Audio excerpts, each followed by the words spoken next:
Tag কোশ্চেনের আজকের লেসনে আমরা শিখবো এক্সক্লেমেটরি সেন্টেন্সের ক্ষেত্রে অক্সিলারি ভার্ব থাকলে কিভাবে তুমি ট্যাগ কোশ্চেন করবা, অক্সিলারি ভার্ব না থাকলে কিভাবে করবা, অক্সিলারি ভার্ব থাকলে কিভাবে করবা, না থাকলে কিভাবে করবো।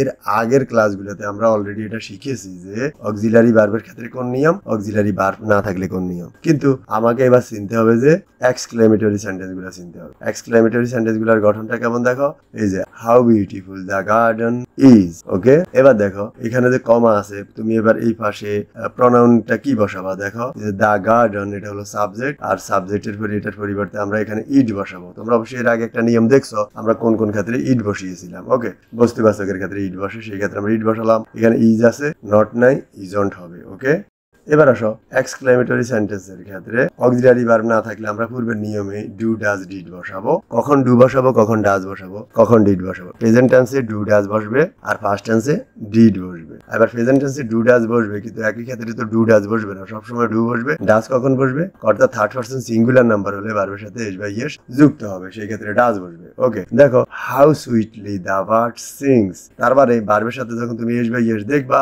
আর এই বাক্যগুলো তুমি চিনবা যে এক্সক্লেমেটরি সেন্টেন্স গুলা কি রূপ হয়, সেটা একটা ভিন্ন ক্লাসে লম্বা একটা সময় লাগবে, সেই জন্য আমরা এখানে আর ডিটেলস বলবো না। তো দেখো ভার্বের সাথে এসবে ইয়েস হলে এখানে ডাজ বসবে, এখানে নট নাই নট দেবো, ডাজন্ট। এরপরে দা বার্ড, এটার পরিবর্তে কি বসবে, ইট বসবে। ওকে, আর কোন ক্ষেত্রে ইট বসে, কোন ক্ষেত্রে দে বসে, উই বসে, এটার নিয়মে আমরা এর আগের ক্লাসগুলোতে সেটা শিখেছি, তোমরা চাইলে সেখান থেকেও দেখে নিতে পারো।